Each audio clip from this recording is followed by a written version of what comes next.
What a fine thing it would be, Harvey thought, to build a place like this, to drive its foundations deep into the earth, to lay its floors and hoist its walls, to say, where there was nothing, I raised a house. That would be a very fine thing. It wasn't a puffed up peacock of a place either. There were no marble steps, no fluted columns. It was a proud house, certainly, but there was nothing wrong with that. It had much to be proud of. It stood 4 stories high, and boasted more windows than Harvey could readily count. Its porch was wide, as were the steps that led up to its carved front door. Its slated roofs were steep and crowned with magnificent chimneys and lightning rods. Its highest point, however, was neither a chimney nor a lightning rod, but a large and elaborately wrought weather vane, which Harvey was peering up at when he heard the front door open and a voice said, "Oh, Harvey Swick, as I live and breathe." He looked down, the weather vane's white silhouette still behind his eyes, and there on the porch stood a woman who made his grandmother, the oldest person he knew, look young. She had a face like a rolled up ball of cobwebs, from which her hair, which could have also been spider's work, fell in wispy abundance. Her eyes were tiny, her mouth tight, her hands gnarled. Her voice, however, was melodious, and its words welcoming. "Oh, I thought maybe you decided not to come," she said, picking up a basket of freshly cut flowers she'd left on the step.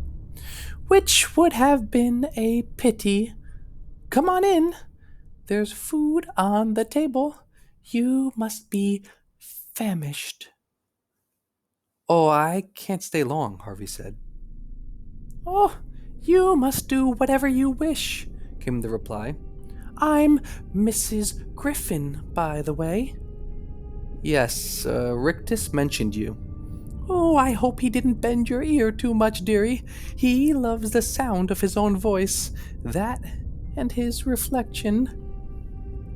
Harvey had climbed the porch steps by now and stopped in front of the open door. This was a moment of decision, he knew, though he wasn't quite certain why. "Step inside," Mrs. Griffin said, brushing a spider hair back from her furrowed brow. But Harvey still hesitated, and he might have turned around and never stepped inside the house, except that he heard a boy's voice yelling, "I gotcha! I gotcha!" followed by uproarious laughter. "Wendell," Miss Griffin said, "are you chasing the cats again?" The sound of laughter grew even louder, and it was so full of good humor that Harvey stepped over the threshold and into the house just so that he could see the face of its owner. He only got a brief look. A goofy, bespectacled face appeared for a moment at the other end of the hallway. Then a piebald cat dashed between the boy's legs, and he was off after it, yelling and laughing again. "Oh, he's such a crazy boy," Mrs. Griffin said. "But all the cats love him." The house was more wonderful inside than out. Even on the short journey to the kitchen, Harvey glimpsed enough to know that this was a place built for games, chases, and adventures. It was a maze in which no 2 doors were alike. It was a treasure house where some notorious pirate had hidden his blood-stained booty. It was a resting place for carpets flown by the jinns and boxes sealed before the flood, where the eggs of beasts that the earth had lost were wrapped and waiting for the sun's heat to hatch them. "It's perfect," Harvey murmured to himself. Mrs. Griffin caught his words. "Oh, nothing's perfect," she replied. "Why not?" "Because time passes," she went on, staring down at the flowers she'd cut, "and the beetle and the worm find their way into everything, sooner or later." Hearing this, Harvey wondered what grief it was Mrs. Griffin had known or seen to make her so mournful. "Oh, I'm sorry," she said, covering her melancholy with a tiny smile. "You didn't come here to listen to my dirges. You came here to enjoy yourself, didn't you?" "I guess I did," Harvey said. "So let me tempt you with some treats."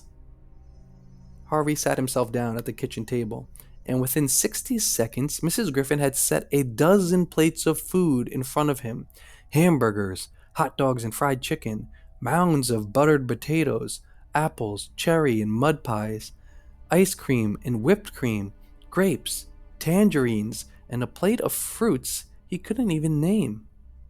He set to eating with gusto and was devouring his second slice of pie when a freckled girl with long, frizzy blonde hair and huge blue-green eyes ambled in. "You must be Harvey," she said. "How did you know?" "Wendell told me." "How did he know?" She shrugged.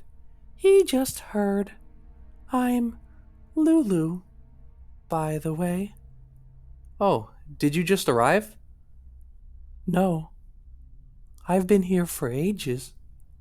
Longer than Wendell, but not as long as Miss Griffin. Nobody's been here as long as she has. Isn't that right?" "Almost," said Mrs. Griffin, a little mysteriously. "Do you want something to eat, sweetie?" Lulu shook her head. "No, thanks. I haven't got much of an appetite at the moment." She nevertheless sat down opposite Harvey, stuck her thumb in the mud pie, and licked it clean. "Who invited you here?" she asked. "A guy called Rictus." "Oh, yeah. The one with the grin?" "That's him." "He's got a sister and 2 brothers," she went on. "You've met them, then?" "Not all of them," Lulu admitted. "They keep themselves to themselves. But you'll meet 1 or 2 of them sooner or later." "I don't think I'll be staying," Harvey said. "I mean, my mom and dad don't even know I'm here." "Sure they do," Lulu replied. "They just didn't tell you about it." This confused Harvey, and he said so.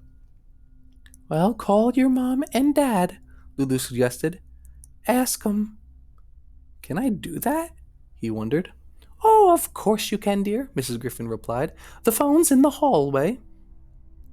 Carrying a spoonful of ice cream with him, Harvey went to the phone and dialed. At first, there was a whining sound on the line, as though a wind were in the wires. Then, as it cleared, he heard his mom say, "Who is this?" "Before you start yelling," he began. "Oh, honey," his mom cooed. "Did you arrive?" "Arrive? You are at the holiday house, I hope?" "Yes, I am, but—" "Oh, good. I was worried maybe you'd lost your way. Do you like it there?" "You knew I was coming?" Harvey said, catching Lulu's eye. "I told you," she mouthed. "Of course we knew," his mom went on. "We invited Mr. Rictus to show you the place. You looked so sad, you poor lamb. We thought you needed a little fun." "Really?" said Harvey, astonished by this turn of events. "We just want you to enjoy yourself," his mom went on. "So you stay just as long as you want." "What about school?" he said. "Oh, you deserve a little time off," came the reply. "Don't you worry about anything. Just have a good time." "I will, Mom." "Bye, honey." "Bye." Harvey came away from the conversation shaking his head in amazement. You were right, he said to Lulu. They arranged everything. So now you don't have to feel guilty, said Lulu. Well, I guess I'll see you around later, huh?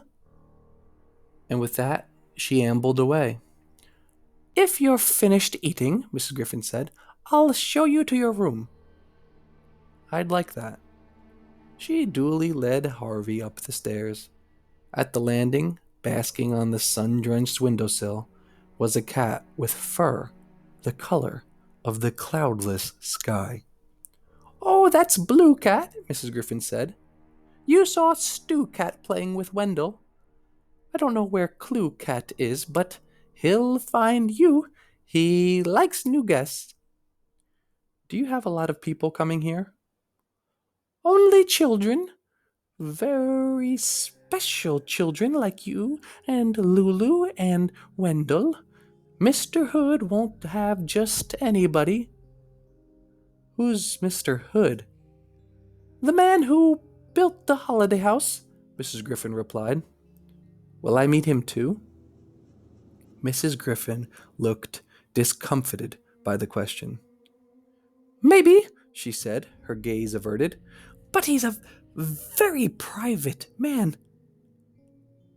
They were up on the landing by now, and Mrs. Griffin led Harvey past a row of painted portraits to a room at the back of the house. It overlooked an orchard, and the warm air carried the smell of ripe apples into the room. You look tired, my sweet, Mrs. Griffin said. Maybe you should lie down for a little while. Harvey usually hated to sleep in the afternoon. It reminded him too much of having the flu or the measles. But the pillow looked very cool and comfortable, and when Mrs. Griffin had taken her leave, he decided to lie down, just for a few minutes. Either he was more tired than he thought, or the calm and comfort of the house rocked him into a slumber. Whichever, his eyes closed almost as soon as he put his head on the pillow, and they did not open again until morning.